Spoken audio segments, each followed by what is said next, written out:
Saludos y bienvenido a otro episodio de Hablando 24 Frames. Que les habla es Gabriel Nieves. Este es el primer episodio del 2021. Sé que no estoy grabando, ¿verdad? Lamentablemente, como siempre me ha gustado que sea toda la semana. Estoy tratando y créanme que estoy haciendo todo lo que puedo para que esto no sea así y pueda, pues, grabar semanalmente. Estoy tratando con los invitados, con mi tiempo, porque a mí este proyecto de Hablando 24 Frame me encanta. Y quiero que siga pasando, o sea, que siga pasando y poderles llevar conversaciones espectaculares y brutales, ¿no? De gente que hace contenido, que actúa, que dirige, you name it. La idea es de continuar con Hablando 24 Frame. Pido mil disculpas por no estar tanto tiempo en el aire, ¿verdad? Que me he distanciado un poco del proyecto, pero no es porque no he querido. Creo que la persona con la que empiezo el 2021 a dialogar no podía ser mejor. Es un actor que lleva años de carrera, lo conozco, he trabajado con él, es una excelente persona. De verdad que el conocerlo me ha llevado a admirarlo más. Y espero que ustedes la pasen bien, que les encante esta conversación y que aprendan de su carrera, ¿no? Que conozcan de su carrera, porque muchas veces uno conoce unos nombres en el país, pero no sabe la trayectoria, y más aún con todos los cambios que han habido últimamente. Vamos a darle las gracias, y perdonen el soplido, ¿verdad? Vamos a darle las gracias a la gente de OFX, que son los monstruos en muebles de oficina. Son la gente que nunca me dicen que no. Pasen por su showroom, que está en la calle Eleanor Roosevelt, o métanse al website ofxoffice.com. Ahí pueden buscar los muebles que usted necesite para su oficina. Lo chévere de ellos es que si usted le lleva un croquis de las medidas de su oficina, ellos le pueden dar un diseño de qué muebles caen en su espacio. Ya saben, OFX, trátenlo, díganle que cuando pasen por allí, que van de parte de Hablando 24 Frame, para que los traten bien y le den su descuentito. Continuamos con Hablando Pop, seguimos con el proyecto, estamos haciendo mucho contenido en GW5, súper pompeado con todos los cambios. Estamos tratando de meterle duro al 2021 y seguimos en Liberty, seguimos en podcast, seguimos en YouTube. Si estás en YouTube y estás viendo esto, dale like, dale share, comparte este video con todo el mundo que conozca. Es la manera de ayudarnos a que este contenido continúe llegando a celulares y computadoras en el mundo. Una vez más, gracias por enviarme textos diciendo que querían ver nuevamente o escuchar Hablando 24 Frames. Me siento sumamente orgulloso de que esto es un proyecto que le guste a la gente y que se sienta que escuchan buenas conversaciones. Es mi gol, es lo que quiero llevarle a ustedes. Y nada, no sigo hablando y vamos a darle.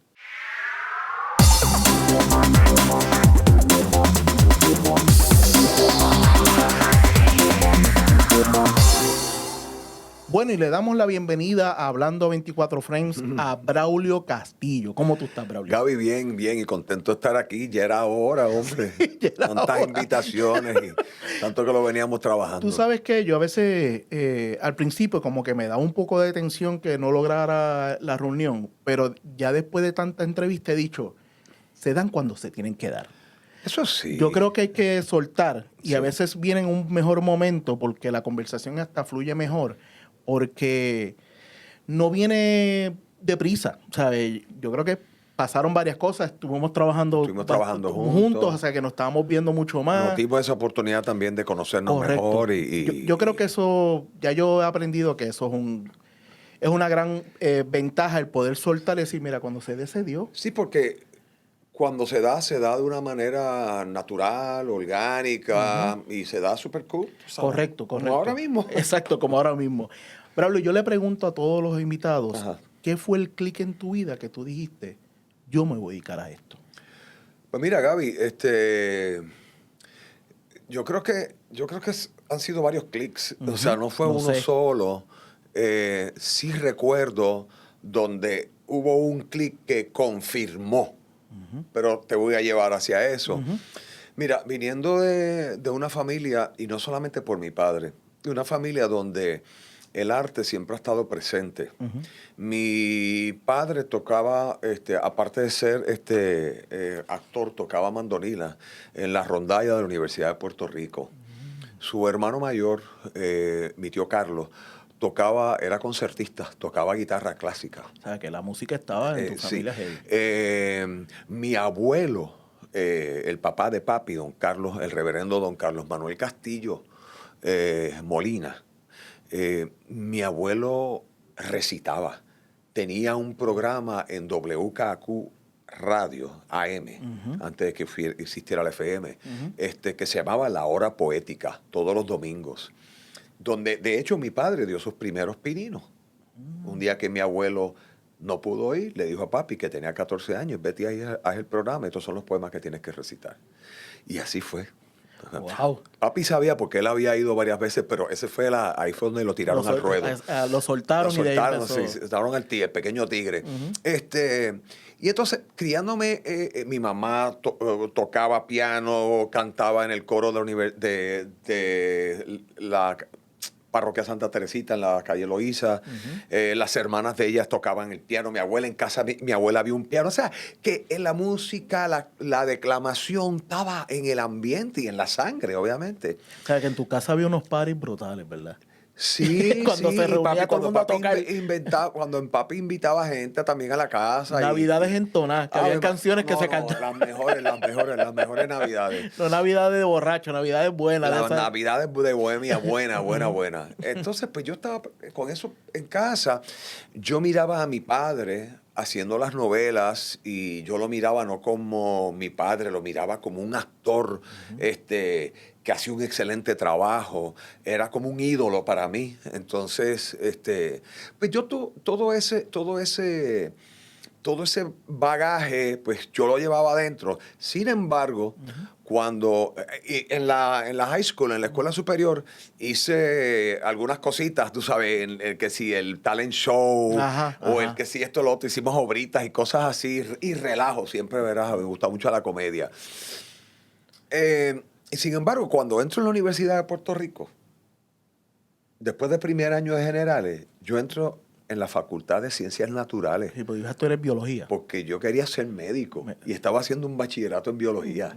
Entonces, yo decía, después en el segundo semestre, cuando estoy con el precálculo o el cálculo, no sé qué, yo dije... ¿Es verdad que tú te paraste en una clase y dijiste no voy más? Eso es correcto. O sea, tú dijiste no voy más. Dije, maestra, con el permiso de ustedes, yo me estoy dando de baja parcial de esta clase. En este momento. Que tengan todos un lindo día. Hasta luego. Y así fue. Y ahí me moví de ahí a la Escuela de Comunicaciones. Ahí estaba el actor, porque eso fue una salida dramática. Exactamente. Y entonces de ahí me moví a Comunicaciones.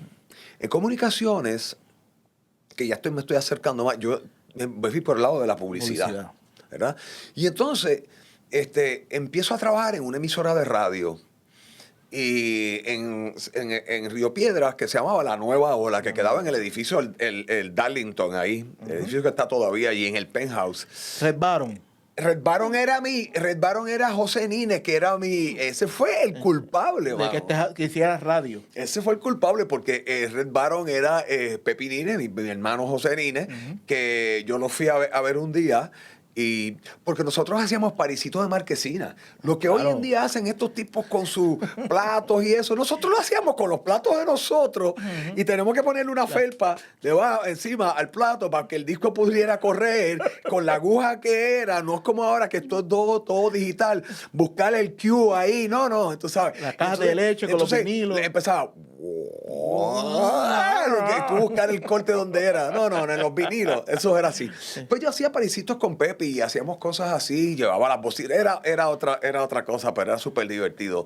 Y él me dice, chico, tú puedes hacer esto, tú puedes ser disc jockey. Y yo le digo, ¿cómo es? Y entonces me dice, mira, nada, y yo me fui a mi casa y empecé a practicar los intros y outros de las canciones. cómo presentar una canción, si una canción tenía un intro antes que arrancar, ¿verdad? Pues me puse a practicarme. Entonces me grababa con una casetera. De esas que Sí, sí, que, tiene que los botones ahí, los dos hundir botones. los dos botones a la vez. Darle rewind para poderte escuchar. Mano, esto es un trip brutal lo que estoy ahora aquí compartiendo contigo. Ajá. Llego así, pasé de una emisora a otra y me contratan finalmente en KQ 105, en el nuevo formato, con un formato Top 40. Y obviamente KQ 105, siendo WKQ FM, era de las que más se escuchaba. Era la Y ahí emisora. es que entonces se empieza, y venían con un nuevo formato, Top 40, porque ellos tenían otra cosa, FM. O sea, cuando tú entraste fue que cambiaron el formato. Exactamente. Okay. Yo entré con el grupo que cambió la radio en Puerto Rico, vamos a decirlo de esa manera, que cambió por lo menos el formato Top 40. Porque hoy por hoy, pues obviamente es un monstruo. Sí, porque antes era un formato más de noticias, las novelas, FM lo que tenía eran canciones más, era como lo que era Fidelity antes, que era baladas, instrumentales. Los locutores eran, tú sabes que hablaban así. Esto no era la cosa esta peposa upbeat que tú estás presentando lo último que está pasando. Entonces, estando en KQ, obviamente porque yo me estoy presentando como Braulio Castillo hijo, y me hacen una entrevista. En la entrevista, de una entrevista farandulera, me pregunta si a mí me gustaría actuar. Y yo le dije, pues sí, mira, yo lo trataría. Esa entrevista la lee Mirna Casa. De Producciones Sidney. De Producciones Sidney.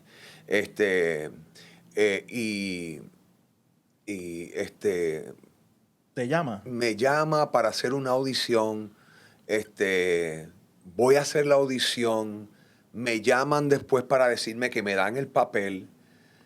Ensayamos, hago la obra, y cuando yo salí al escenario, en el Tapia, que no era el auditorio del Colegio San Antonio, era con los Tapia. estudiantes jorobando, era el Tapia con el público que había pagado. Qué teatro maravilloso. Y qué teatro maravilloso para uno también hacer. Sí. Tan pronto yo puse el pie en el escenario, Gaby, yo sentí lo que yo no había sentido nunca. Y después de esa función, yo sabía que yo me iba a dedicar a esto. Y yo siempre le tengo que dar las gracias a Josie Pérez, que en paz descanse, y a su compañera Mirna Casas, de Producciones Cisnes, porque fueron las que me dieron esa primera oportunidad donde yo pude descubrir por mi mismo ser a qué yo me iba a dedicar. ¿Cuál era tu llamado? Mi llamado era eso, y no era porque mi padre era actor, y bueno, eso porque influyó. Claro, pero en cierta manera tú no fuiste directito a eso, ¿sabes? No. Diste una vuelta para llegar a eso. Una vueltota. Yo creo que es más valioso porque tú te das cuenta de que, esto sí me gusta porque me gusta. Claro. No es porque mi padre lo hace. Sí, y es una sensación que los que estamos en esto y lo hacemos por vocación, ¿verdad? Toda la vida. No toda la vida, porque no es por el fichureo ni el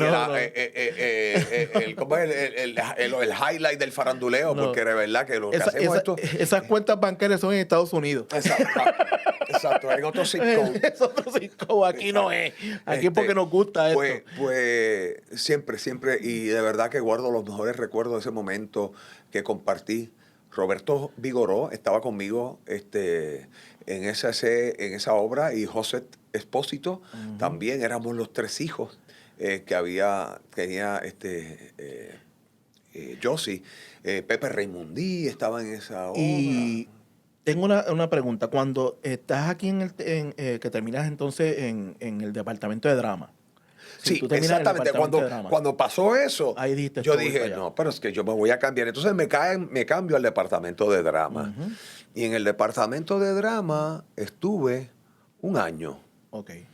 ¿Y después te vas para Estados Unidos? Cuando estuve ese año, el deseo de aprender y de instruirme fue tal que yo decía, yo quiero más. Entonces, mis padrinos vivían en un pueblito en el estado de Connecticut que se llama Danbury. Queda a una hora de la ciudad de Nueva York.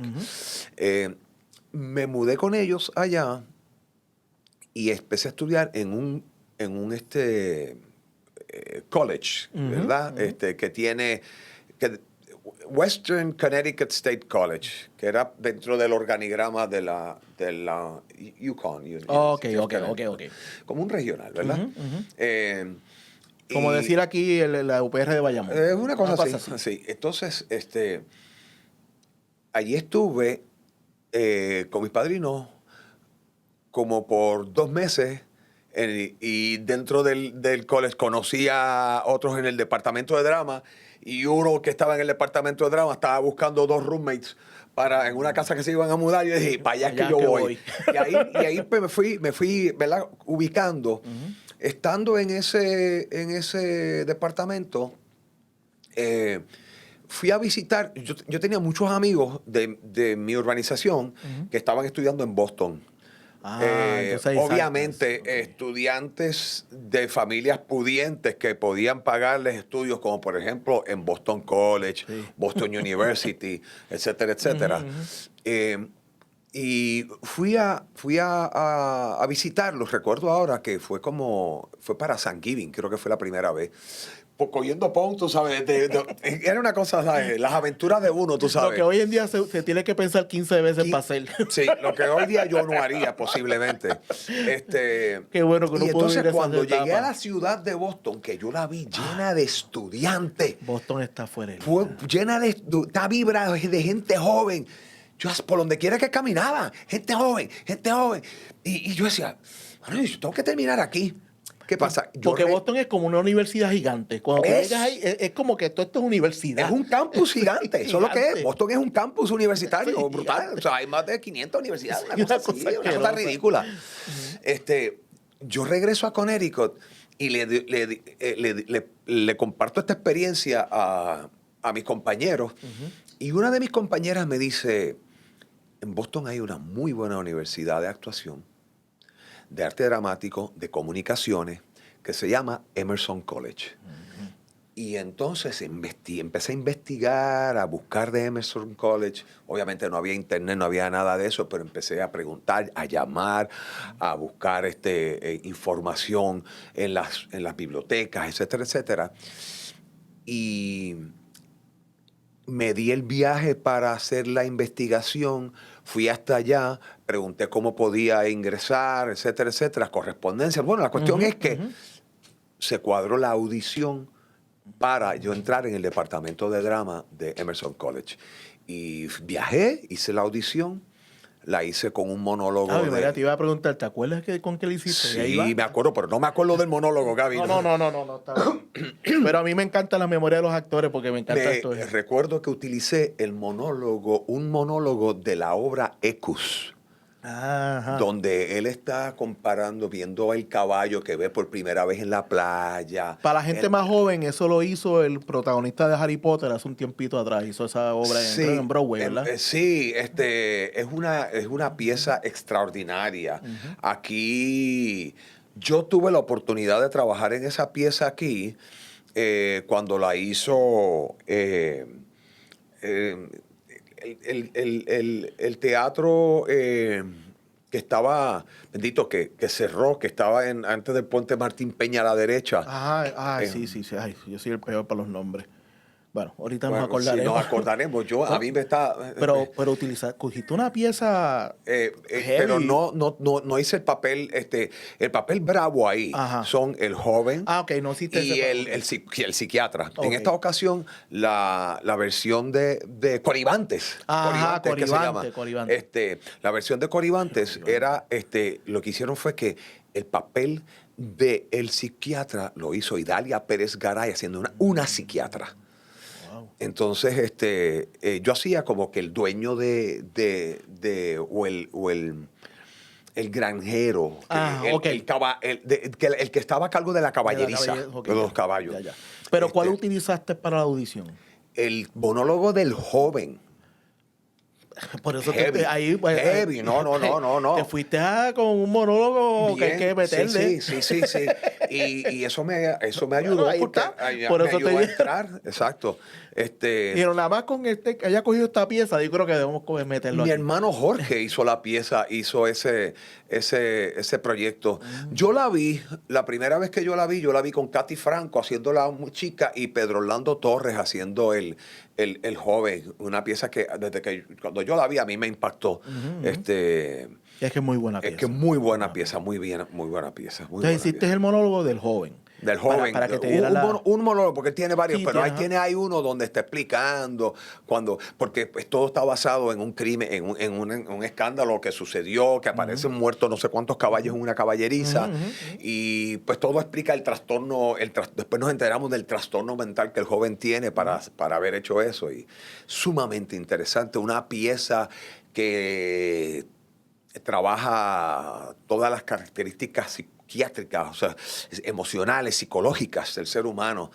Y a mí, fíjate, si tú supieras, a mí me interesa mucho, a mí la psicología siempre me ha interesado mucho. Tan es así la psicología que me ha interesado que yo no sabía que había que coger psicología como un requisito para graduarse. Entonces, estoy graduándome en mi último semestre, o sea, el que es de enero a mayo.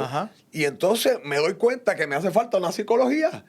Y entonces, yo digo, pero, ¿qué psicología? Y me dice, no, la psicología 1. Eso solamente se da en el primer semestre. Ahora estamos dando psicología 2.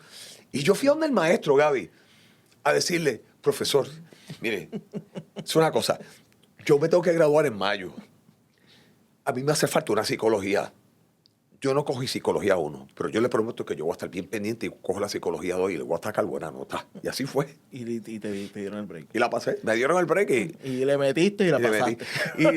Y la pasé a raspa con la otra. Pero está bien, pero la pasaste. Eso es así. Eso fue. Bien interesante, bien interesante. Pero en Boston te quedas trabajando. En Boston me quedo cuando llego a la ciudad de Boston. Ya había logrado conseguir un trabajo a través de un contacto que mi mamá tenía allá. Okay. Mami trabajaba para ese entonces en el Departamento de la Vivienda.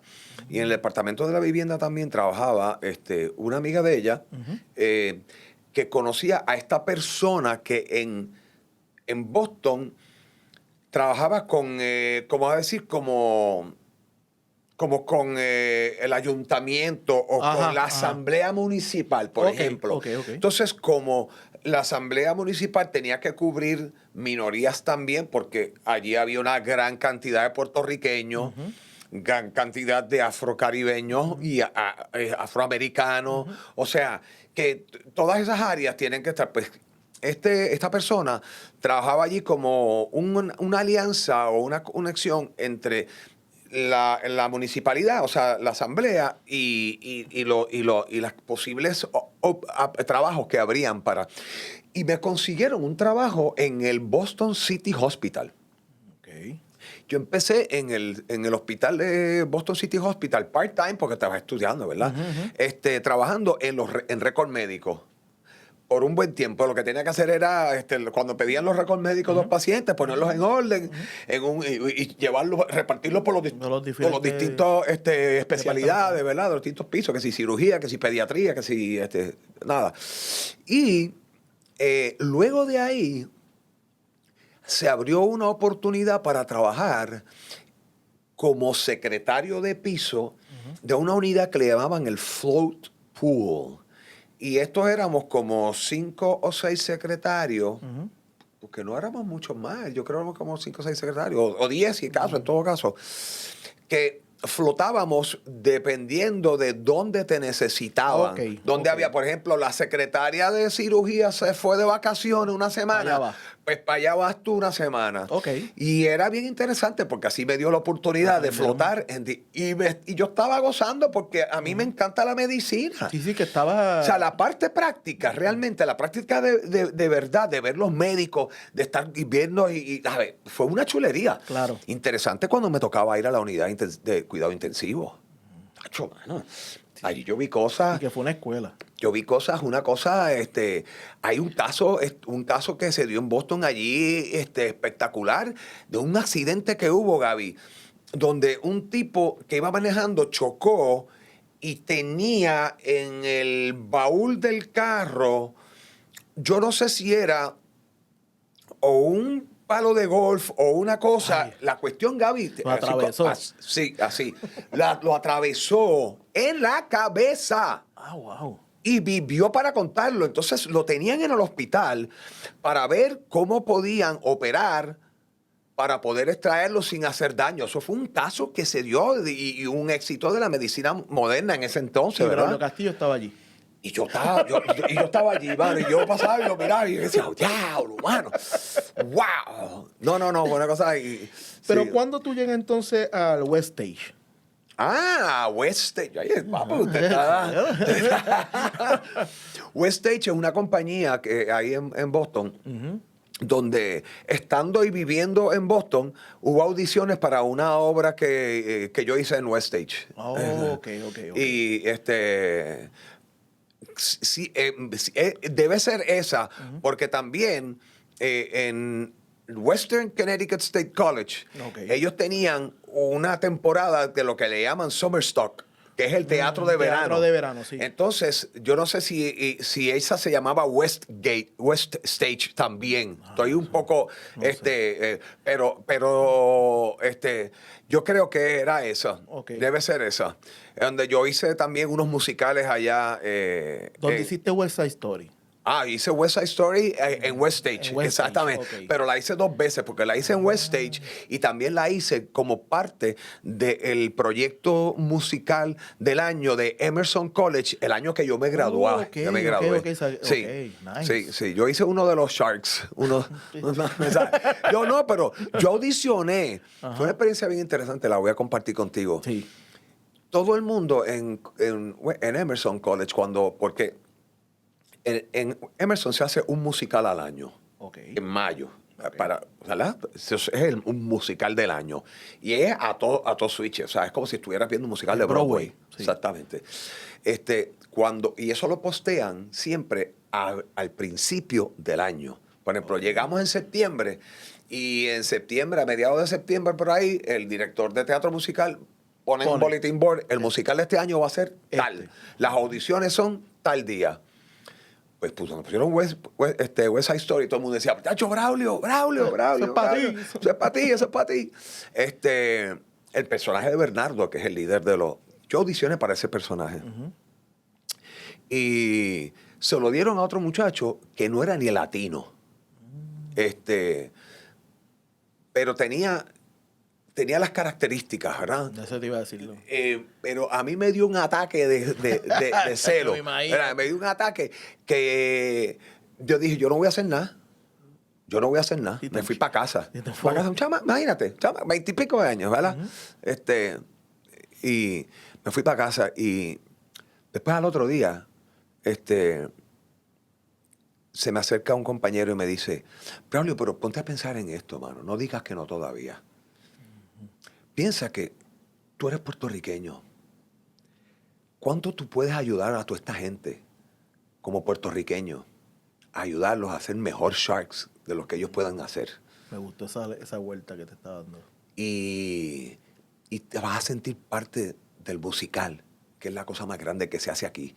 Ya yo había bajado los humos, tú sabes, había bajado por los pies en la tierra y le dije, pues sí, mano. Y de verdad que fue la mejor decisión que he tomado en mi vida. Qué bueno. Porque lo disfruté muchísimo. Y no solamente eso, sino que mis padres viajaron a Boston porque coincide con los finales, lo último que se hace en el año y coincide también con la graduación, porque ellos iban a ir a verme la graduación. Así que ellos cogieron un tiempito de como unas 2 o 3 semanas que fueron allá, se quedaron con amistades, viajamos de Boston a Connecticut a visitar a mis padrinos donde yo estuve primeramente. Regresamos a Boston para la graduación y entonces ellos se regresaron a Puerto Rico y yo me quedé siguiendo trabajando en Boston en el hospital. Ya full time. Ok. Una vez graduado. Wow, o sea, y no, y que tuvieron la oportunidad de verte. O sea, Claro, claro. No nada más la graduación, te vieron actuando Exactamente. en un musical que es West Side Story. Chacho, sí. O sea, yo creo que... Sí, yo de verdad que si no lo hubiese aceptado me hubiese arrepentido. Y yo creo que también uno parte de ser joven, ¿verdad? Que uno piensa que soy boricua, me tienen que haber dado ese papel, era mío.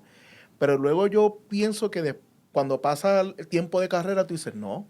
Yo creo que el actor puede hacer cualquier personaje, puede adaptarse a cualquier sitio. Nosotros tenemos un refrán que dice, no hay pequeños papeles, solo pequeños actores. Muy bueno. Y yo no quería ser un pequeño actor. Muy bueno. ¿Y yo? Y a la vista está, te tiraste y fue una gran experiencia. Es una gran experiencia, de verdad que sí. Ok, ¿cuánto tiempo estuviste por allá que decides entonces venir para Puerto Rico? Pues mira, yo me gradué en el 82. ¿Siempre estaba la meta de regresar? Fíjate, sí, Ok. pero había pasado tanto tiempo estudiando, 6 años en total, Wow, para sí. el bachillerato, que yo dije, yo me voy a coger un break de los estudios y de esta cosa. Tira, Y entonces, duro. pues, lo que hice fue que, mira, yo me gradué en el 82. Recuerdo que vine después en el verano a Puerto Rico una semanita o dos y para regresar a Boston. Y entonces, ¿qué pasa? Que cuando regresé a Boston, ellos me dijeron en el hospital, me dijeron, bueno, es que nosotros no te podemos garantizar si tú te vas a ir que que tengas regrese el y trabajo, tengas dependiendo trabajo. del tiempo que tú estés allá. Y yo Ok. creo que yo estuve un poquito más de 2 semanas. Y cuando regresé, pues el trabajo no estaba disponible. Entonces, en ese momento, me fui a trabajar como guardia de seguridad en un hospital. Porque, escúchate esto, porque en ese momento Uno corre cuando es joven, tenía ¿verdad? una novia, ¿verdad?, que trabajaba en el hospital y me dijo, pero cerca de casa, en el hospital, están buscando, ¿verdad? Y yo estaba allí pues, para buscármela, pues de sábados y domingos. En los weekends había un opening. Mano, y yo soy de guardia hospital, pero también me pasaba por los televisores y me veía los jueguitos de pelota, tú sabes. Y nada, Sí, no porque me aburría. Probablemente no había cable donde tú... pues, No me aburría, pero casualmente uno de los amigos que conocí en Connecticut, que también hizo su transición a Boston, que ese se fue a Boston University, estaba trabajando, porque ya se había graduado, estaba trabajando de mesero en un restaurante en Newbury Street, que es decir, como decir la Ashford. Ok. O sea, estaba llena de restaurantes, las boutiques. Newbury Street es una calle de mucho caché, allí de muchos restaurantes finos y eso. Y este restaurante, que es un restaurante de 5 estrellas, ¿verdad? Tenía 2 salones, uno que era fine dining arriba y otro que era un café en la parte de abajo. Y me dice, están buscando meseros. Y yo le dije, ¿cómo? Vaya, Chacho, vamos para allá. Y empecé, mano, y así estuve de mesero ganándome el billete que no me gané como actor aquí en los primeros años. ¿Sabes? Por eso fue que me quedé 1 año y pico por allá y olvídate. Chacho, yo que estoy haciendo chavo. Entonces, Y uno joven, imagínate, muchacho. me lo estaba disfrutando muchísimo. Tenía mi break, tú sabes, días libres. Los domingos eran libres, no se abría el restaurante. Yo creo que eso es necesario, Braulio. ¿Ah? Cuando tú estás bien consumido en los estudios y sales de la universidad, que a veces obviamente mucha gente brinca rápido a un trabajo que tal vez da toda la vida en el trabajo. Exacto. Ese break de probar cosas, y más para un actor, yo Sí. creo que al final te enriquece. Sí, sí. Tuve una excelente Necesitas relación. eso. Viajé mucho a Nueva York, con la novia que tenía. Íbamos mucho a visitar los norte, Vermont, que si Maine, que si New Hampshire, que si por acá. ¿Sabes? Nada.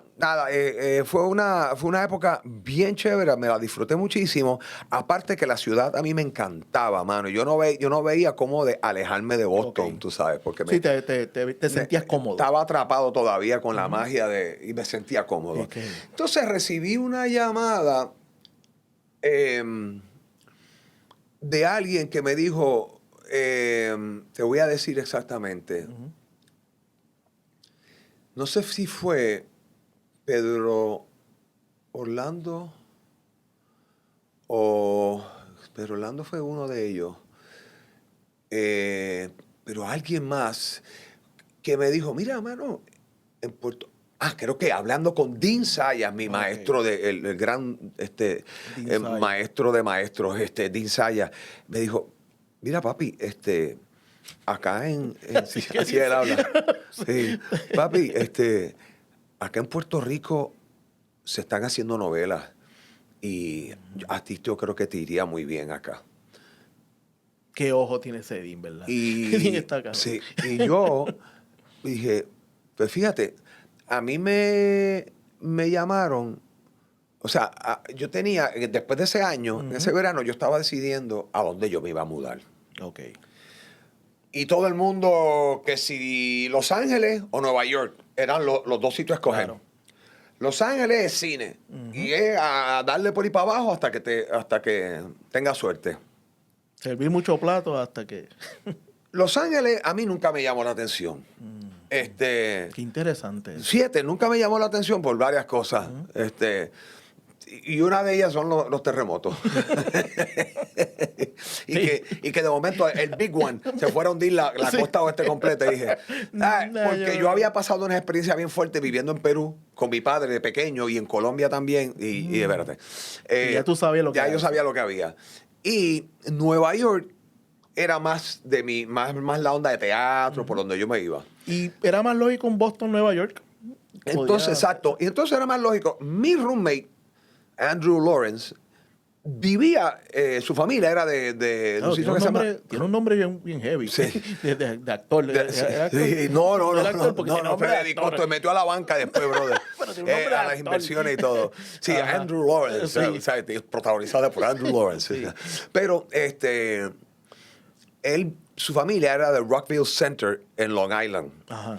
Y entonces, el verano que él se graduó, porque él era menor que yo, él se iba, Mario Cantone, ese era uno de mis roommates y ese se ha hecho bien famoso. Incluso buscas Google a Mario Cantone y es un actor que salía consistentemente en la serie Sex and the City, un excelente stand-up comedian, buenísimo. Yo creo que sí que...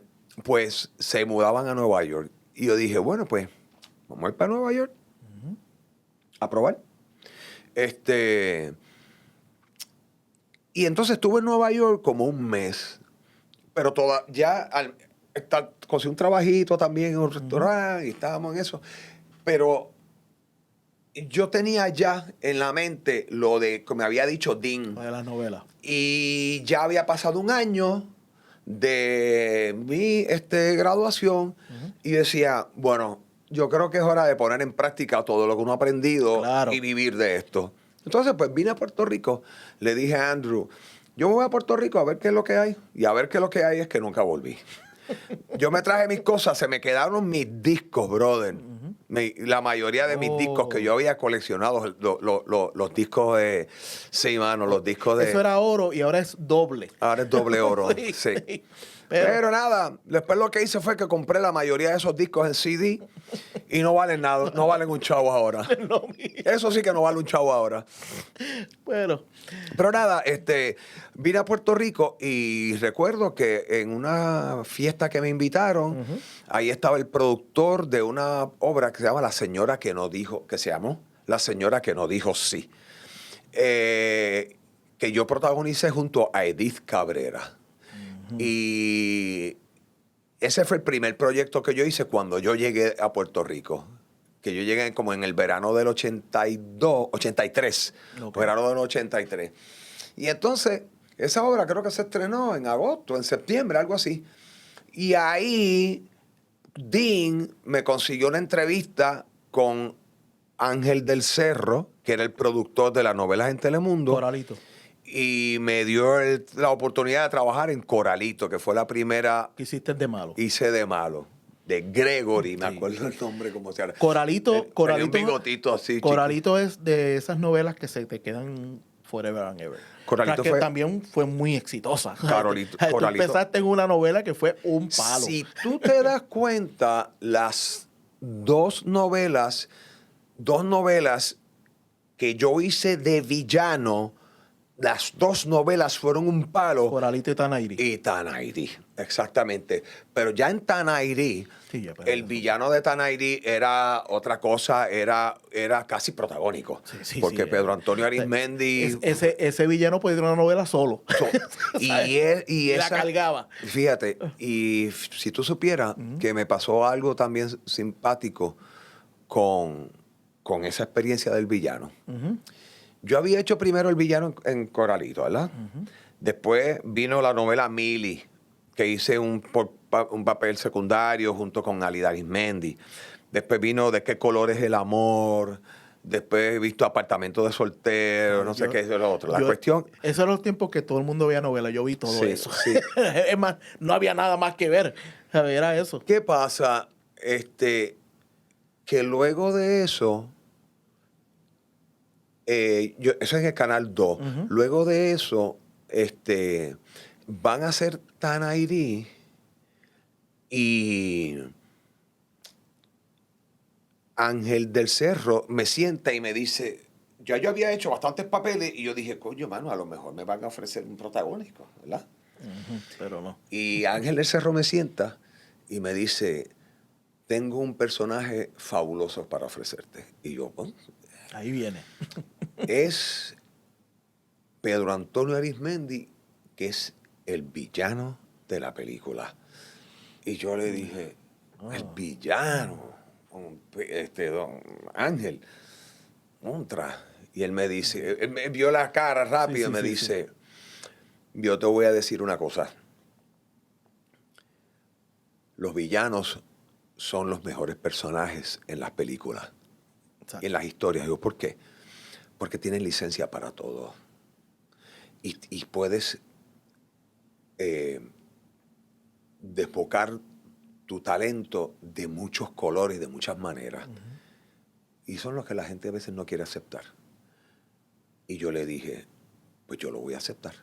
Tú sabes que una cosa que a mí me gusta mucho de los villanos es que todo el mundo los ve como los villanos, pero nunca entienden que el villano no se ve como un villano. Exactamente. El villano es, en base a las circunstancias, las decisiones que toma. Exactamente. Tú no haces de malo. No. Tú eres. Eres, correcto. Eres ese ser humano que repercute en una opinión negativa en todo lo que está alrededor de la historia. Ujú. Y por eso ese personaje de Pedro Antonio Arizmendi fue tan duro y tan famoso y tan bueno, porque él era el hijo de hacendado, que era lo más normal ser esclavista, era normal tenerlo todo. Esa era su verdad. Esa era mi verdad. Exacto. Y... Que fue un papel espectacular. Ese fue el papel que me dio la oportunidad para que entonces Angela Mayer me llamara de el Canal 11, donde estaban ellas al mediodía, de Meca Productions, Ajá. que hacían la pequeña gran novela. Y entonces ahí paso yo a hacer las novelitas, y entonces me da una protagonización en una novela que se llamaba El Regreso del Gitano, que era como una secuela de tu escrita papá. acá de la famosa novela que papi hizo, que era Renzo Renzo el el Gitano. Exactamente. Y después de Que vamos, qué mejor protagónico que tú hacer Exactamente. esa novela que viene basada en Exacto. una novela de tu padre. Ese fue mi primer protagónico con Claribel Medina. Que, by the way, lo pensó súper bien. Como productora se votó. Sí. Yo, espérate, estoy dudando, pero lo castigo dijo en el No personaje. solamente eso, sino que estaba Gladys Rodríguez, quien había hecho era mi madre, Ajá. la esposa de papi en Renzo En Gitano. Renzo, ajá. Está Gladys Rodríguez haciendo de mi madre, y Claribel Medina, Claribel que es una Medina. excelente actriz. Dios la bendiga, donde quiera que esté. Está Que en yo Argentina. la amaba en Coralito. Porque ella estaba en Coralito. Sí, sí, sí, Y yo sí, la sí. amaba en Coralito. Y en Ave María, en tantas novelas que Ay, ella buenísima. se votó. Y entonces, ¿qué pasa? Que después de eso, pues, me llaman de Telemundo para protagonizar. Ok. O sea, en base a, pues, el villano te llevó al protagónico. El villano me llevó al protagónico. Así mismo es. Pero era, pues, como dijimos ahorita cuando empezamos esto, era que te tocaba cuando te tocara. ¿Sabes? Eso es Porque así. a veces uno quiere, ¿verdad? El bueno, pero en la actuación hay tantos matices en esos malos que ahí tú pruebas a un actor. O sea, yo creo que un protagónico y un galán lo puede hacer muchos actores. Un buen malo icónico no lo puede hacer todo el mundo. Pues, Y yo creo que tú eres de los que pasaste la uno historia uno aprovecha la oportunidad. Y si supieras, fíjate. Bueno, en las esto, novelas todo el mundo lo que se acuerdan son de los malos. claro, y si supieras que cuando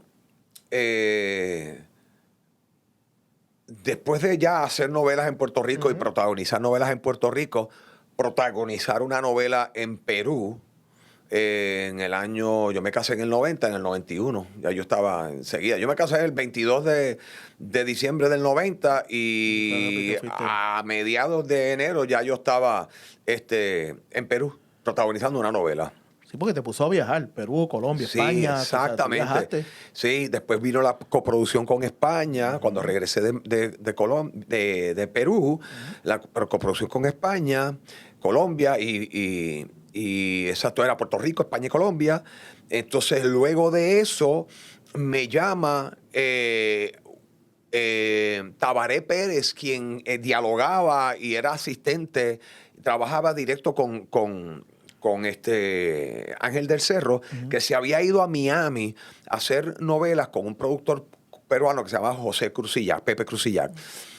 Y estaba haciendo una novela en Miami que se llama Guadalupe, que se llamó Guadalupe, con Adela Noriega y Eduardo Yáñez.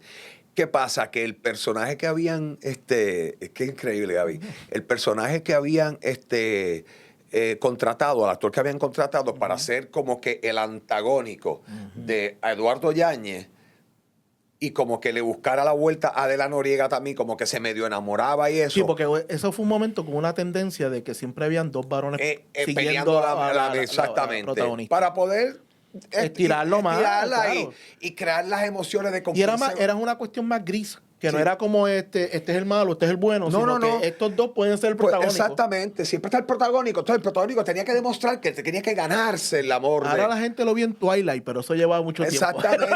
Exactamente. Pues me llama Tabaré para decirme, mira, Braulio, tenemos una situación aquí. Empezamos Guadalupe y el muchachito que cogimos no da pie con bola. Eso lo vamos a matar el próximo siguiente Tú puedes dejar... ¿Estás haciendo algo ahora mismo? Yo le dije, yo me monto en un avión cuando tú me digas. Yo no lo pensé 2 veces. Claro. Y así pues, en la novela no lo mataron. Sencillamente salió él por una escena y cuando en la otra escena era yo. Así sustituyen a los... Ok, sí. Así. Y entonces esa no había que explicar mucho. Me dio la oportunidad de trabajar en esa novela, Guadalupe. Regreso a Puerto Rico. Ya eso fue en 92, 93 regreso a Puerto Rico y están haciendo, haciéndose la novela Señora Tentación. Dios mío, ¿cómo es que se llama la actriz mexicana? Lucía Méndez. Ok, y entonces en esa novela me llaman y me dicen, Braulio, aquí hay un papel buenísimo. No dura toda la novela, pero es un papel elegante. Es el esposo de Lucía Méndez, es militar, es el coronel Alirio Moncada, pero es un HP. Ok. Villano. O sea, un tipo, ¿sabes? Recio y esto y lo otro. Y yo, pues chévere.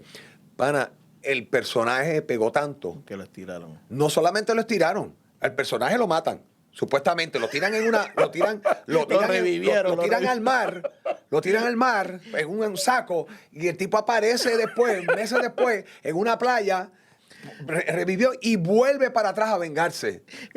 Las novelas porque la gente tiene que entender que hoy en día, en esos tiempos no había redes sociales, esto era a favor del público. Exacto. ¿Sabes? Si la gente pegaba bien duro la cuestión de que el personaje la gente lo pedía. Ajá. Porque en esos tiempos la gente mandaba cartas, llamaba al canal. ¿Sabes? La gente sabía que el personaje estaba pegado. Automáticamente, por cuenta sabia, el personaje regresaba. ¿Sabes? Porque esto es una cuestión que la sí. Y a ti te pasó con ese personaje. A mí me pasó con ese personaje, lo trajeron para atrás, para que se vengara y duró hasta el final. Entonces, eso fue en el 93 para el 94. Entonces, ¿qué pasa? Que terminando esa novela, o terminando de hacer esa novela, Giselle Blondet, mi amiga Giselle Blondet, me llama y me dice, Braulio, tengo unos amigos que se dedican a buscar talento. Están buscando talento para una novela en Colombia. Y entonces llámate a esta persona. Yo rápido llamé a esta persona. La persona me dijo, estamos buscando el antagónico de la novela aquí en Colombia. Te voy a enviar la escena, por favor, grábala y me la envía. Yo estaba terminando de hacer Señora Tentación en Telemundo.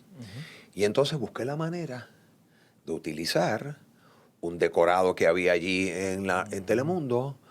Conseguí un pana mío que lo conocemos bastante, que es asistente director, un excelente director, Juan Esteban Suárez. Le dije, ¿tú me puedes hacer la cámara? Y entonces le dije a Albanidia Díaz si me podía hacer la contrafigura en la escena. Tú montaste la escena. Yo monté la escena con luces de estudio y todo, mano. Y ese fue el tape que yo mandé para allá. Y rápido dijeron, ¿cómo? Pues obviamente la actuación estuvo a la altura, ¿verdad? Pero con otras buenas actuaciones, una buena... O sea, fue bien montado. Sí, era una buena manera de demostrar que querías el papel de verdad. Era un buen demo. Fue un buen demo, un excelente demo. Y entonces, pues, llegamos a la negociación y me fui a Colombia en el 94 y allá estuve entre una cosa y la otra como 5 años. Una cosa es pegar en tu isla, en las novelas, que la gente te reconozca en unos tiempos donde no habían redes sociales, donde la única manera era por prensa o por la televisión. Era por prensa rápida. Básicamente, la TV, todo el mundo veía las novelas, obviamente. Y estaba TV Guía, Bea, Estrella, Estrellita, tú sabes, las novelas, las revistas de farándula, que salían todas las semanas y estaban en los colmados. O sea, cuando tú ibas a pagar, ahí estaban las revistas. Todo el mundo se llevaba una copia, o si no le llegaba a la casa pero eso era las redes sociales. Las redes sociales, correcto. Eso eran las redes sociales. Eso era nuestro Facebook en un momento dado. Exactamente. Pero a lo que voy es lo grandioso de que tú estás pegando en tu isla, pero te llaman de otros países. ¿Sabes? Tú llegaste a ir a varios países a trabajar. Sí, gracias a Dios. Un tiempo que no era como así de fácil hacer ese tipo de movimiento. Tuve esa bendición de poder ir a otros países y tener éxito. Correcto. En los otros países también. Y no seguí en Colombia. Porque... ya tú cuando fuiste, ya el cartel estaba diferente. Cuando yo fui a Colombia, ya Escobar no estaba. Ya Escobar no estaba, pero el cartel que estaba todavía con fuerza era el cartel de Cali. Ah, ok. Que los Rodríguez Orejuela. Estaban calientes todas las cosas. Sí, pero ya no habían los bombazos que habían antes. No era el peligro que había el peligro estar en la calle. Que había antes cuando estaba Pablo Escobar, que era un demente, ponía un coche bomba y voló el departamento de judicial. O sea, ponían un coche bomba y en un centro comercial una vez fallecieron cientos de personas. Eso ya no se daba. Pero había que estar con cautela porque estaba el cartel, pero el cartel de Cali operaba de otra manera, no era este tipo de cosas sanguinarias. Y estaban buscando, y estaban bien tranquilitos porque ya habían cogido a uno. Claro. Y ya estaba la extradición. Habían extraditado a uno y estaban los cabecillas negociando a veces con el gobierno para que no lo extraditaran. Pero el gobierno colaboraba con los Estados Unidos. Bueno, fue una época más de la tensión diplomática. Ok.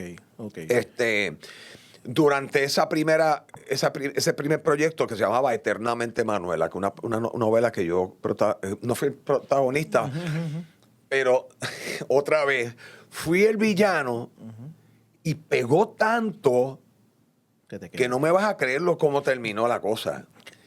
Yo terminé matando al protagonista. Oye, pues esa novela era vanguardista. Vanguardista. Yo terminé matando al protagonista porque yo estaba casado. Este tipo de mucho dinero coge conoce a una nena jovencita y la enamora con todas las cosas, pero cuando se casan, entonces es que sale como Dr. Jekyll y Mr. Hyde. Ok. Sale la otra parte del tipo y el tipo la Ajá. quería encerrar en la casa, no la quería con las amigas, que si esto y lo otro, entonces se convierte en tipo villano. Y el tipo después empieza a inventarse que está enfermo, después que la nena lo deja, eso. La cuestión es que el tipo termina matando al villano, al protagónico, y termina él en un manicomio loco. O sea, no muere. Y eso era bien raro, Ok. porque los villanos casi siempre los mataban. Mataban, exacto. Entonces pegó tanto el personaje que hasta me nominaron como mejor actor, mejor villano en los premios de Catalina de Indias en Cartagena, premios que se entregan. O sea, bien interesante. Y fue una experiencia extraordinaria. Ese es para mí el mejor villano que yo haya visto escrito en un... Y el que más me dio para jugar, porque el tipo después, para tratar de recuperarla, ella se hacía la víctima que estaba enfermo y se maquillaba como si estuviera enfermo. Y bueno, y estaba enfermo, sí, tú sabes. Claro, claro, lo mentalmente. estaba, pero sí, te entiendo. ¿Y tuviste 5 años? Sí, porque esa novela, las novelas antes duraban muchos Un montón, capítulos, sí, un no, montón, claro. más de 100 capítulos. Sí. Entonces, y si se pegaban, seguían por ahí para abajo. En Colombia, exacto, en Colombia se grababa de una manera específica en ese entonces. El estudio que tenía RCN Televisión, o los estudios, o el estudio gigantesco que tenían, ponían 3 o 4 decorados. Entonces, se grababan 20 capítulos primero. Okay. De esos 3 o 4 decorados. Y después, las próximas 2 semanas se cambiaban, se grababan los otros decorados de esos primeros 20 capítulos. Se iba grabando por bloque y se tardaba más tiempo. Esta novela se tardó como 2 años casi, año y medio en hacerse. Wow. Entonces, después de ese proyecto, yo regreso a Puerto Rico brevemente y en mes de verano que regreso a Puerto Rico me llaman nuevamente para hacer y protagonizar una serie de televisión. Okay. No una novela, que los seriados allá eran bien. Que esa sería tu primera serie. En mi primera serie, bien importante porque son programas que tienen un buen presupuesto, quedan como una peliculita, ¿sabes? Bien chévere y... Cuando no era, ¿sabes? Cuando en esos sitios no era la norma en todos lados. Exacto. En Puerto Rico nunca logramos hacer logramos eso. Sí, se hizo poca miniseries que duran eso, pero series que duran... a la calidad, sí. A esa calidad que, ¿cómo decir, por ejemplo, Hawaii Five-O? Sí, cualquier cosa que ven hoy en día. Una vez a la semana, exacto. ER, tú sabes, esas cosas. Pues, y que eso puede tener una vida... Claro. Larguísima. Entonces, pues, en ese caso, el acuerdo, como se grababan 2 semanas y se descansaban 2 semanas, y se grababa en un pueblito en las afueras de Bogotá, que estaba por coche a 5 horas de Bogotá. Okay. Pues el acuerdo que yo llegué con ellos fue que yo me iba 2 semanas para allá, pero las otras 2 semanas las pasaba en Puerto Rico. Entonces, pues así estuve casi 2 años también. Viajando cada 2 semanas allá, 2 semanas acá. Excepto un periodo donde entre las 2 semanas que yo tenía libre, hice también una película en Colombia. Fueron unos momentos, fueron unos tiempos chéveres. Unos tiempos muy chéveres, la oportunidad de hacer cosas interesantes. Tú estuviste en ese momento del peak de las novelas, ¿sabes? Tú estuviste en ese tiempo que podías vivir de la carrera, tú sabes, que podías... Y pagaban muy bien, Sí. y de verdad que sí, de verdad que sí. Vamos a hablar entonces de ese mismo punto. Cuando todo esto entonces se cae, que, by the way, quiero que la gente esté bien claro, las producciones en Puerto Rico sí estaban a la altura de las producciones de otros países. Aquí se hacían buenas novelas. Se hacían muy buenas novelas. ¿Sabes? Lo que pasa es que no se pensó nunca en el futuro, en crear una industria como tal, Y, que siempre ha sido nuestro error en casi todas las cosas que hacemos. y tener una continuidad de proyectos. Por ejemplo... ¿Qué es lo que México es México? Porque nunca para. Lo que pasa también, Gaby, es que las novelas comenzaron a subir sus niveles de producción y en Puerto Rico nos quedamos atrás. No lo pudimos hacer porque, número uno, el mercado de Puerto Rico no crecía más. Donde había que invertir más era en el mercado internacional. Pero para que nuestras novelas estuvieran a la altura de las novelas internacionales, teníamos que invertir en el proyecto nacional. Nos quedamos atrás. Quedamos atrás. Y entonces empezaron a llegar lo que le llaman las famosas latas, que siempre estuvieron llegando, pero las ponían en los horarios de la 1, 2 de la tarde. Y era para rellenar, era más relleno. Rellenar. No es como pues, ahora que de momento... Cuando de momento pusieron la primera lata a la hora estelar, dijimos... Ahí, hasta aquí llegamos. Hasta aquí llegamos porque no puedes competir con una lata que le costaba $2,000 o $3,000 el capítulo versus un proyecto de una novela que eran $20,000, $25,000, $30,000 el capítulo. Y pues lamentablemente nuestro alcance es de isla, ¿sabes? En esto estamos hablando de Colombia, México, que es gigantesco, tú sabes que... Sí, no, porque lo que pasa es que estos países, en su país natural, estamos hablando de países que tienen bueno, no hablemos de México, que México es un monstruo. Brasil, Colombia tiene sobre 30 y pico de millones de habitantes. Entonces, pues, lo que deja el producto en el país nada más es suficiente comparado con la venta internacional, que ahí era que empezaba Colombia a exportar sus productos nacionales, porque la primera novela que yo recuerdo que de Colombia era El Gallito Ramírez con Carlos Vives y la pasaba el Canal 6. Cierto es. El Gallito, diadre, ¿verdad? Yo no me acordaba de esa novela. Ok, esto empieza a desaparecer. Las novelas en nuestro país empiezan a desaparecer. ¿Cuál es el movimiento tuyo entonces en el ámbito del negocio? ¿Sabes? Porque siempre has actuado, siempre has hecho obras. Ahí tuve la suerte, Gaby, de que me hicieron una oferta para regresar a la radio. A programas mañaneros. Okay.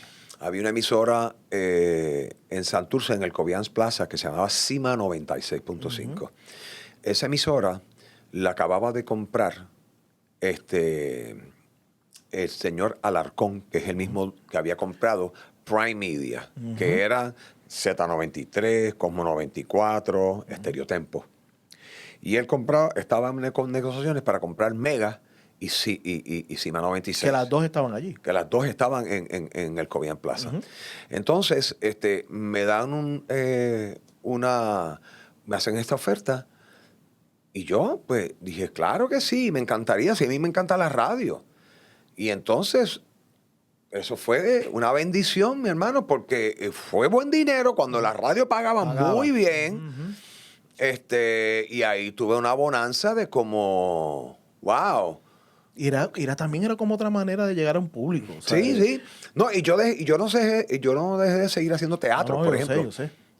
Y ahí tuve una oportunidad de que vinieron también otras oportunidades como ser el portavoz de compañías grandes como Popular Mortgage, como Claro, que realmente empezó lo que eran celulares telefónicas, cambió a Verizon y de Verizon a Claro. Entonces yo estuve como figura portavoz de la compañía durante toda esa transición. Yo estuve como 12 años con ellos. Sí, con la exacto. Y con Banco Popular como 12 también. O sea que fueron unos años de mucha bonanza que me ayudaron también a mí a levantar a mis hijos, claro, a crear tu hogar. Exacto. A dedicarme a mi hogar.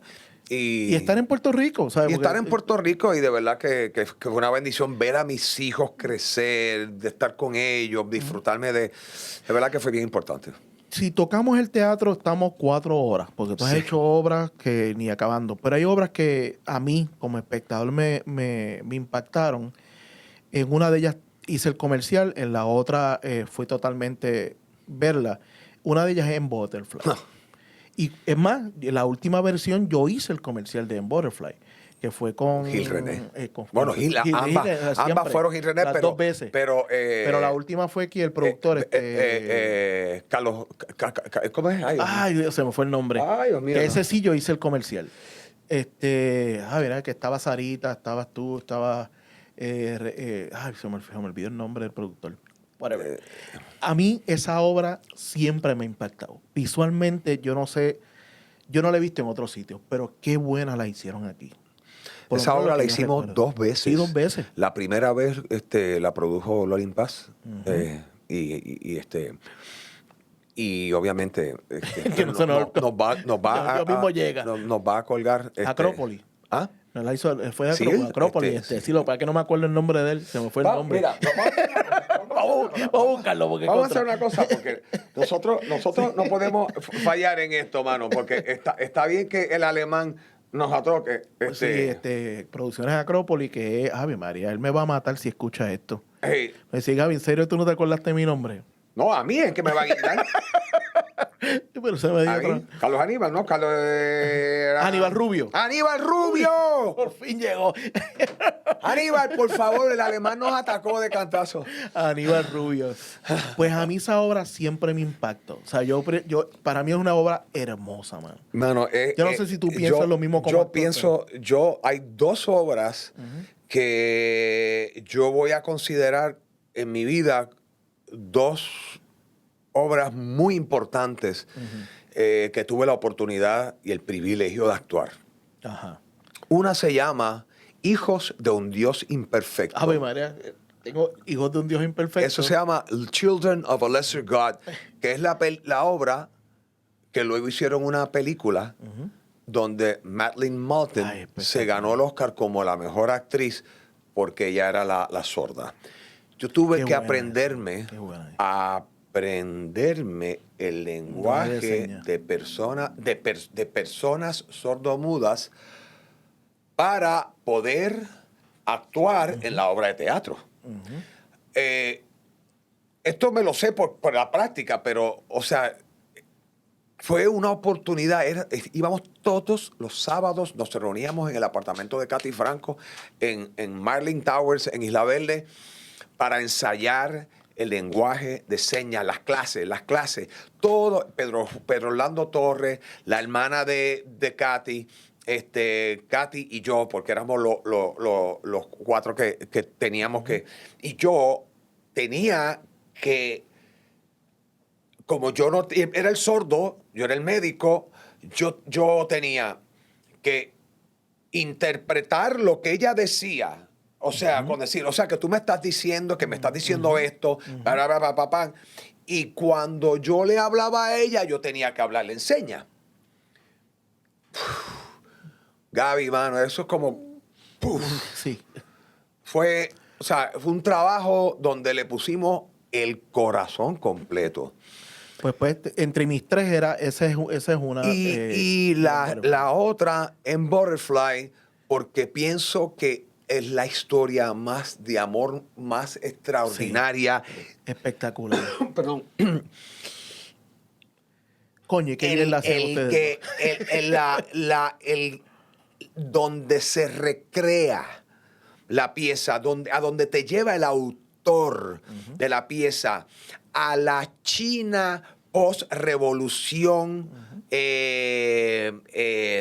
intelectual, no la revolución social, Mao Zedong, prohibiendo que las mujeres actúen, que son los hombres los que te tienen que hacer de mujer y esto. Y entonces te mezcla la ópera en Madama Butterfly de Giacomo Puccini con la mente de este attaché francés que está destacado en la China. Es que es fascinante. La película también, Jeremy Irons hace un trabajo extraordinario. Oye, pero tú no te quieres creer porque tú te botas en esa película. Y esa película tiene unas escenas tan espectaculares y ese final. Es que es una pieza bien rica, ¿sabes? En Butterfly es un buen texto. Sí. O sea, es un buen texto y le han dado buen tratamiento tanto en cine como en teatro. O sea, sí, señor. Yo creo que es bien justo lo que han hecho con él. Oye, déjame hacerte una pregunta a ti entonces. ¿Y cuál es la tercera que tú tenías en tu lista ahí? Bueno, realmente son 4. Era La Jaula de las Locas y Mamma Mía. Ah, bueno, es que también... Por si acaso las pegaba. Lo que pasa es que si me preguntas en términos de musicales, yo te iba a Esa decir, era por yo te iba a musicales. decir eso, porque eso la verdad que ha sido 2 regalazos que me dieron a mí. Y hay otra también que yo hice musical que se llama A Chorus Line. Esa la hicimos en el teatro Sí. de... Papá, yo no la vi. No, esa la hicimos en Caguas, esa estuvo en Caguas. Y después hicimos creo que un weekend acá en Bellas Artes. Esa fue la primera con Marian Pavón, que hizo un trabajo extraordinario. Es que aquí cuando se ha cogido los musicales, se han hecho buenos trabajos de musical. Sí, mano. Y, la gente está bien equivocada. ¿Sabes? Yo siempre lo he dicho varias veces con actores que estuvieron en esa obra. El Chicago que yo vi aquí es el mejor Chicago que yo he visto ever. Y lo hicieron en español. Por eso. Hicieron aquello... Mira, se me pararon los pelos. No, claro que sí. Aquello era una obra que yo hice, wow, después yo la fui a ver en Broadway y yo dije... No. Cuando yo la fui a ver al Tapia, yo me quedé así también. Yo dije, wow, pero qué trabajo más extraordinario. Sarita, creo que Marín Pupo estaba ahí también. Sí. Bueno, todo. Entonces, la banda estaba ahí, pero estaba trepada como que arriba, estaba detrás de una gasa negra. Una yo decía, wow, ¿dónde está? Qué cosa espectacular. No. Yo le doy muchas gracias a la vida de que... Mira, a mí se me pararon los pelos también porque lo que... Es muy buena, ¿sabes? Es de esos momentos en que tú recuerdas el teatro como que, wow, aquí se pueden hacer cosas grandes. También el trabajo, esto es Lorna, haciendo, cuando estaba con Producciones Tamima. Con Tamima, que hicieron varios, ellos hicieron también la famosa...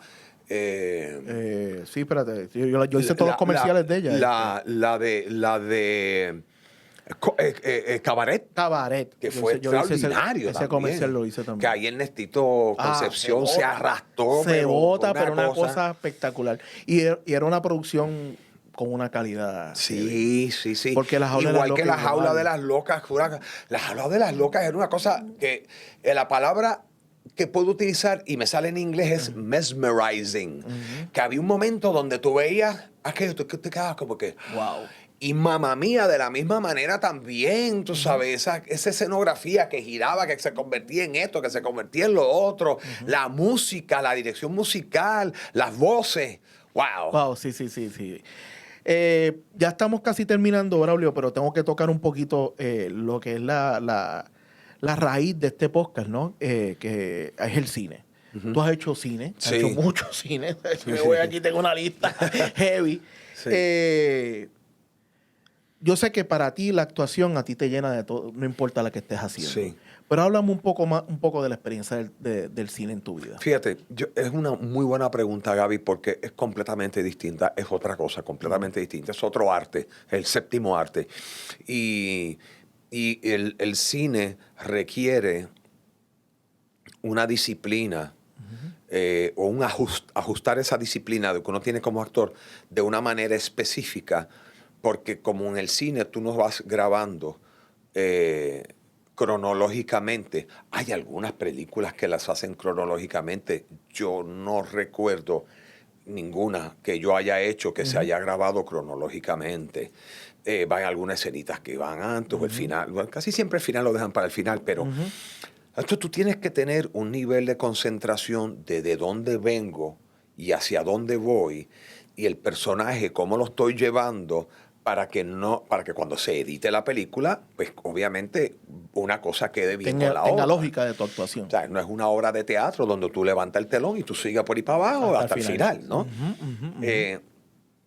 Sin embargo, es una oportunidad de uno como hacer pequeñas cositas y entonces tú te retiras a tu camper a descansar o a pensar en la próxima escena, a trabajarla, y te da esa oportunidad, ¿verdad?, de ir como en interpartes, ¿no?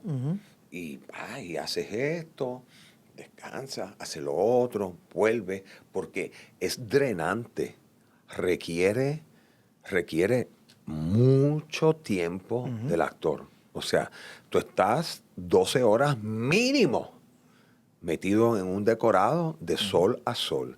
Y si hay escenas que son night shoots, tú vas a romper noche hasta que salga el hasta que sol. salga. Y es un medio de soltar, porque ustedes como actor, ustedes dan, pero al final no tienen, eso que sale lo lleva un director, un editor, va un montón de capas luego que tú tiras la actuación. Exactamente. Y no es como en el teatro que tú sabes que tú vas llevando el personaje y tú lo llevas con la fuerza que tú quieres y qué sé yo, pero aquí tú en cierta manera haces tus escenas y luego las sueltas. Sí, sí. O sea, es un método bien diferente. Es como cuando tú tomas una foto en un teléfono celular y después le das delete. Exacto. Ya se fue. Se fue. Se fue del disco duro. Ya está en las manos del editor, después del musicalizador, después de los que están haciéndole los colores. Y en base a eso que te estoy diciendo, en un momento cuando tú empezaste, fue un poquito difícil el canalizar eso, de que tú no te estás haciéndolo aquí y después se pasa por otras manos y el producto final no termina siendo totalmente fíjate, tuyo. no. Siempre has hecho las paces con eso. Sí, siempre estuve. Lo que sí tuve que ajustar es que si estos son ¿cómo se llama? Comparaciones que te usa un director para decirte, si el teatro es así, la televisión es así y el cine es así. O sea, que te está diciendo un gesto que tú hagas así. Dice un montón. Dice un montón. Miras la cara así de cantazo, ¿sabes? Tus gestos, tienes que estar consciente. Cuando te dicen, estoy cerrado en ti, tú estás haciéndole el amor a la cámara. Tú estás buscando la manera en que tu trabajo va a salir por ahí sin que se vea demasiado grande ni exagerado, porque todo es más comprimido. Por eso que en el cine... Eso el maestro se llama Marlon Brando. Por eso los silencios en el cine son más hermosos. Exactamente. Porque es una manera de tú decir mucho sin decir nada. Eso es correcto. Y una mirada dice tanto, dice más que 1000 palabras. Y yo creo que es un medio, o sea, que te gusta entonces un arte que yo creo que en este momento en nuestro país está sacando la cara por todo lo que se ha ido. Sí, y creo que va a crecer más. Va a crecer y le veo gran futuro al cine nacional. Tenemos una directora del Instituto de Cine, que es una cineasta de toda la vida, Rosy Acosta. Que estamos contentísimos. Yo creo que todo el mundo está contento con el nombramiento. La mejor persona para que esté ahí. La mejor persona para que esté ahí, de verdad. Sí, con una vasta experiencia. Y que viene de abajo, de que se lo conoce como lo mira como una media. Si hay alguien que se sabe el medio del cine, es esa mujer. O sea, totalmente de acuerdo. Sí. Rosy, de verdad que ella estuvo en este podcast en un momento dado y sumamente orgulloso de ese logro, de verdad. Yo creo que todos los que la conocen están de acuerdo. Yo creo que es unánime. Sí, yo creo que es unánime. Yo creo que ahí, de esas buenas decisiones que dice tomaron una buena decisión en el gobierno. Esta es una que viene de otra persona que no viene de la rama política, que es Sidre, que es el que realmente la... Claro. Que viene con otro tipo de mentalidad corporativa. Y vanguardista. Correcto. O sea, yo creo que le da oportunidad a una generación también que ha llevado un mensaje de luchar. O sea, Rosy lleva años luchando porque el cine en Puerto Rico sea mayor. Se le dé el valor que merece. Eso es correcto. Braulio, si podemos seguir hablando, si me voy cada película, estamos 4 horas más. Quiero hablar al final de lo que estás haciendo en este momento. Sigues en la movida, ¿no? Sigo en la movida. Lo grabamos todos los viernes, grabamos los programas que salen la próxima semana. En este caso, en este momento, está sustituyendo a nuestra querida Marisol Calero, que aprovechamos para enviarle un abrazo y un beso si ella ve este podcast, porque Marisol está recuperando maravillosamente bien. Tenemos una mujer que es una luchadora, es una fajona, es un ejemplo, es un milagro que esté con nosotros y esté bien. Y estamos felices. Pues me está acompañando Linet Torres, que es Ah, Otra, no, pero eso es con la izquierda. Sí, exacto. Fíjate. Sí, Tremendo, esas tremendo. son de las que hacen el trabajo fácil. Exactamente. Eh, Muy buena oportunidad que se me ha dado de trabajar con ella y hace que el trabajo sea mucho mejor también, mucho más pues fácil. estás en la movida, has hecho cosas Estoy en la en las movida. redes. El has año hecho- está empezando interesante, Gaby, porque se están abriendo cosas a las que nosotros nos tenemos que mover. Y me refiero a las redes sociales. Todos los actores nos hemos tenido que mover en esa dirección. Y tenemos que tocar las puertas y tenemos que exponernos. Ujú. Y tenemos que dejarnos ver a través de las redes sociales, porque hay muchos trabajos que se están haciendo a través de redes sociales, hay muchas marcas que están buscando a figuras para que expongan sus productos a través de redes sociales. Y eso, pues, este año como que ha empezado a moverse bastante bien, se estaba dando muy bien. Tú sabes que a mí algo bueno que se le sacó al 2020, que fue un año, ¿verdad?, bastante Sí. duro, en el aspecto de las redes sociales con la gente que no hacía medios como Exacto. eso, es que se vieron en cierta manera obligados a decirle, ok, esto está aquí, no puedo hacer nada más porque estoy aquí en mi casa, no puedo actuar, no puedo ir acá.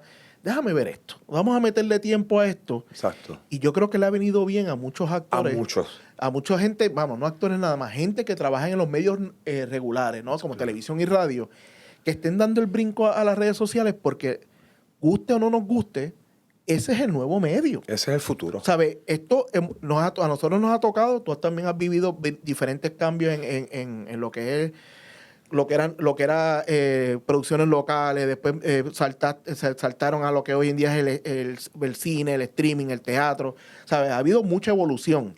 Yo creo que ya las redes sociales se tiene que ver no como esto es un sitio donde suben gatitos encima de un piano. Un medio Eso poderosísimo. Es un medio que tiene un poder gigantesco. Mucho más grande que el reach es impresionante. Correcto. Digo, todavía, ¿sabes? Tú reúnes a mucha más gente viendo un programa de televisión, obviamente. Claro. Pero en más tiempo, con más tiempo, el alcance que puede tener es increíble. Indeterminable. Y lo otro que a mí me gusta mucho, que, por ejemplo, si hoy en día mañana te llaman una serie de televisión y la serie está en Netflix, tiene una vida bien larga.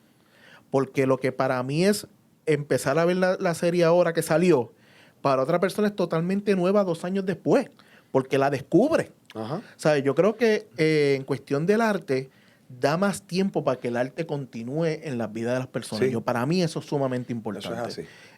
Y yo veo, Braulio, porque he estado contigo, que veo que estás entrando, estás aceptando este cambio. Exactamente. Porque hay gente que lo rechaza de cantazo. Sí, sí. Pero tú has ido poco a poco Sí, aceptándolo. sí, es verdad. Y yo creo que es un totalmente... es un acertado, acierto, es un acierto. Yo creo que Sí, es un acierto. sí, lo es. Braulio, de verdad que te agradezco un montón que hayas tomado este tiempo. Gaby, gracias a ti, porque realmente hemos pasado un rato agradable y se ha ido el tiempo como si nada, mi hermano. Yo no sé ni cuánto vamos ya, como 1 hora y pico. 1 hora y pico. Pues de verdad que como la pasé yo y como entiendo que la pasaste tú, espero que la pase la gente también. Braulio, aprovecha tus redes, que es cómico, ¿verdad? Hablando de eso. Bueno, pues nada, los que yo estoy en Instagram como Boroloco y la gente me dice, ¿y qué es eso? Bueno, lo que pasa es que en Colombia a mi ex esposa, la madre de mis hijos, le encantó una palabra que decían que es un boroló, era un revolú. ¿Verdad? Okay, entonces yo tenía una corporación sin fines de lucro que se llama Boroló Corp. Y Boroloco de compañía, ¿verdad? Y entonces el primer email que abrí fue boroloco@gmail.com. Y entonces y de ahí se quedó pato. Empecé con las redes. Lo primero que abrí, recuerdo que fue Facebook. Braulio R. Castillo. Fantástico. Entonces, cuando fui a abrir Twitter, me di cuenta que había muchos Braulios Castillo. Y puse Bayo Castillo, que es como me dicen a mí, a Bayo o Ballín. Y entonces cuando fui a abrir Instagram, dije, ay, vamos a meter Boroloco para hacer un nombre raro, un nombre pero creo que tengo que consolidarlas todas para porque cuando tú estás hablando de eso, de que abriste esas redes, no estás pensando que tu carrera puede generar por ahí. Claro, ¿sabes? No era como esta cuestión de que no, tiene que ser Braulio Castillo para todo, porque así la gente me reconozca, me busque, qué sé yo. Y obviamente ahora que hay un giro bien grande, pues lo más lógico es que tú estés pensando, ok, espérate, ya el Boroloco tengo que ir cambiando. Exactamente, el Boroloco lo tengo que darle. Pero ya saben que lo pueden conseguir así. El Boroloco en Instagram, Bayo Castillo en Twitter y Braulio R. Castillo en Facebook. Braulio, de verdad, siempre es un placer sentarme Gaby, contigo. un placer Me alegra es que mío, haya sido brother. este momento. Yo creo que el momento era el momento. Ese era el momento. Esto es un pequeño detalle para que te acuerdes que pasaste por aquí. Ah, qué chévere. Y Súper. ya sabes que Súper. esta es tu casa. Yo no tengo ni que decirte. Esto tengo una gorrita donde se hace que la voy a poner. Ah, pues perfecto. Bueno, y hasta aquí otro episodio más de Hablando 24 Frames. Y como siempre les digo, para cerrar, toda vida es una película. La diferencia es que no todas llegan al celuloide. Bye bye.